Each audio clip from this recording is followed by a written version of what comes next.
Hello, I'm Scott. And I'm Jonathan. We work here in Shenandoah National Park as professional park rangers / amateur astronomers. We both love the night sky, and even though we're filming this on separate green screens to maintain social distancing, we're excited to work together to introduce to you Shenandoah's night skies and beyond. We're going to be bringing you videos about the night sky in the future. So we wanted to start off by showing you how you can stargaze more easily.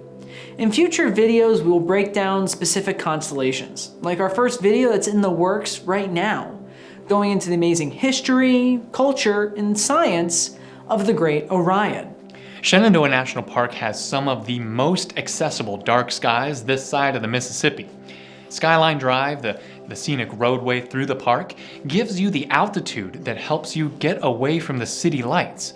It's well maintained, and it's close enough to so many cities that it makes the wonders of the park, including its night skies, easily accessible by millions of people from all around. Sure, there are one or two patches of darker skies in the east, but nowhere is it this easy to find a comfortable spot to kick back and enjoy the night sky.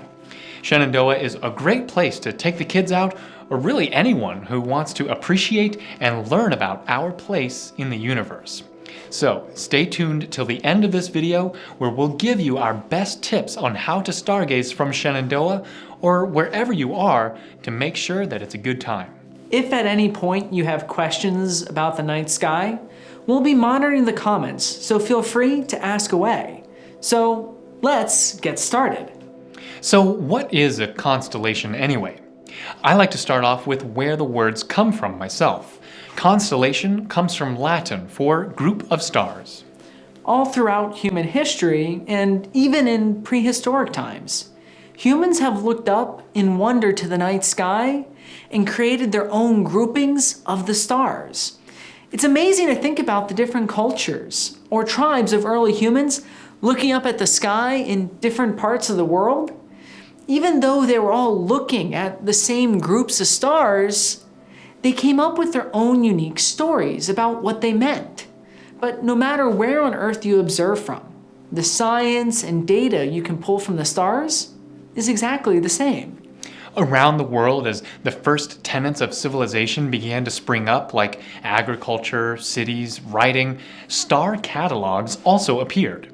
These lists of stars with their details were made by Persians, Chinese, Babylonians, Mayans, Greeks, and Arab cultures.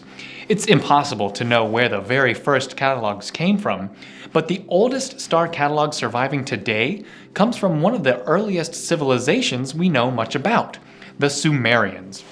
The Babylonians pulled from the Sumerian catalogs to get much of their information, like the names of stars and their distance from Earth.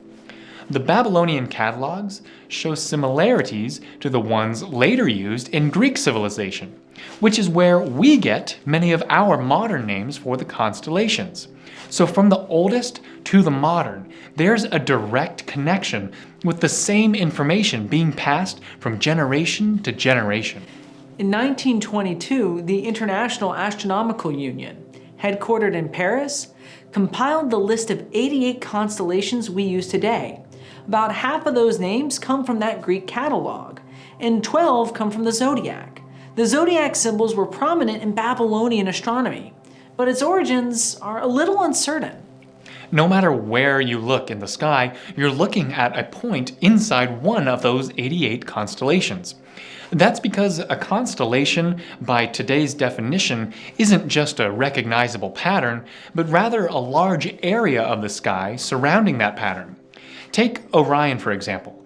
There are the famous 8 stars that make up the recognizable humanoid pattern that we call Orion the Hunter, just like the ancient Greeks did, but there are at least 306 stars visible in that patch of sky. And if we counted the ones visible further off in the distance, it would be an uncountably high number of stars. So, if a constellation is the area around the pattern, what do astronomers call the pattern itself? Well, those are called asterisms. But no one will fault you for calling those famous 8 stars the Orion constellation. Speaking of asterisms, you just reminded me of one of my favorite etymologies, or a history of a word. It's a really stellar example because of how words often hide right beneath our noses with these profound meanings.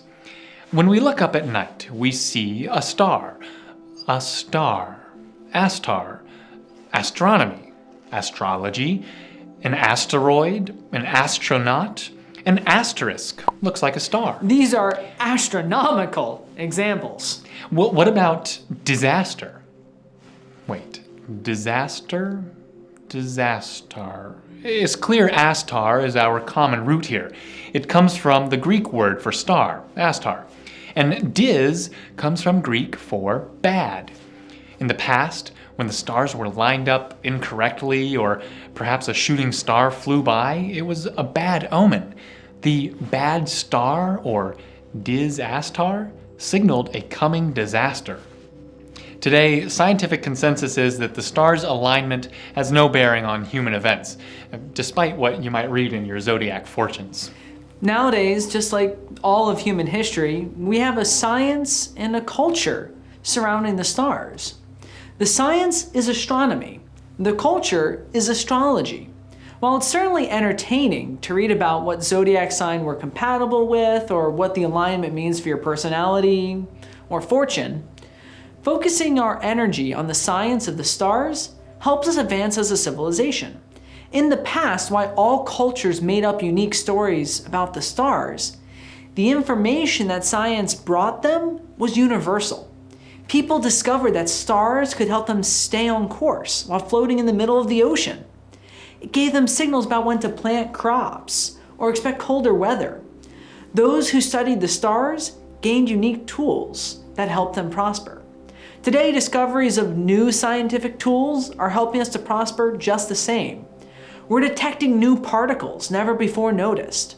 We're learning about new kinds of fusion energy that might be able to give us unlimited energy. We utilize orbital mechanics to run the GPS satellites that are updating the location services in our phones right now.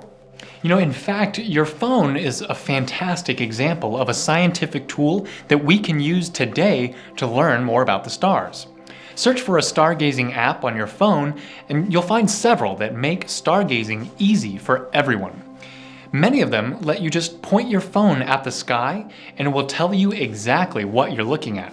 And that gives you a deeper understanding of what those dots of light are and what they mean. Some other tips before you go out stargazing: always check the web before going to make sure it's worth your time. You want to check for the weather, for nighttime temperatures, and to make sure that you prepare for those and bundle up. Check for cloud cover that could block your view. Check also for light pollution. You can just search for light pollution maps to find a dark place. Here in Shenandoah, Big Meadows is one of the most popular places to get a wide view of the night sky. But our overlooks also provide a great stargazing spot. It's a good idea to call ahead during winter months to make sure there's no ice on Skyline Drive and that it's open. And lastly, check to make sure that the moon is not out. You want to make sure you try going towards a new moon because the sky gets especially darker for a better view. Currently around the start of 2021, the new moon tends to be near the middle of the month and will move towards the beginning of the month throughout the rest of the year. No matter where on Earth you are, you can enjoy viewing the night skies. Even in the brightest areas, there are stars that shine through. And sure, the International Astronomical Union says there's 88 constellations. But that all started from people gazing up at the sky and making up stories about the patterns that they saw. You can make your own constellations and make your own connections. Whether you use professional telescopes or amateur astronomy apps, you can learn more by simply going outside and looking up. And if you want to learn more, we will continue posting more astronomy videos in the future. Or better yet, discover for yourself inside of a national park or other dark area. All of this will help you get a good view of the stars, and that helps us understand our place in the universe. We hope that you've enjoyed this video. If you did, make sure you hit that subscribe and/or like button so you don't miss our future videos. breaking down the Orion constellation. You can also check out our previous video where we talk about some other awesome stars and what Shenandoah National Park is doing to protect our dark skies from light pollution. And we'll see you around Shenandoah. Bye. Bye.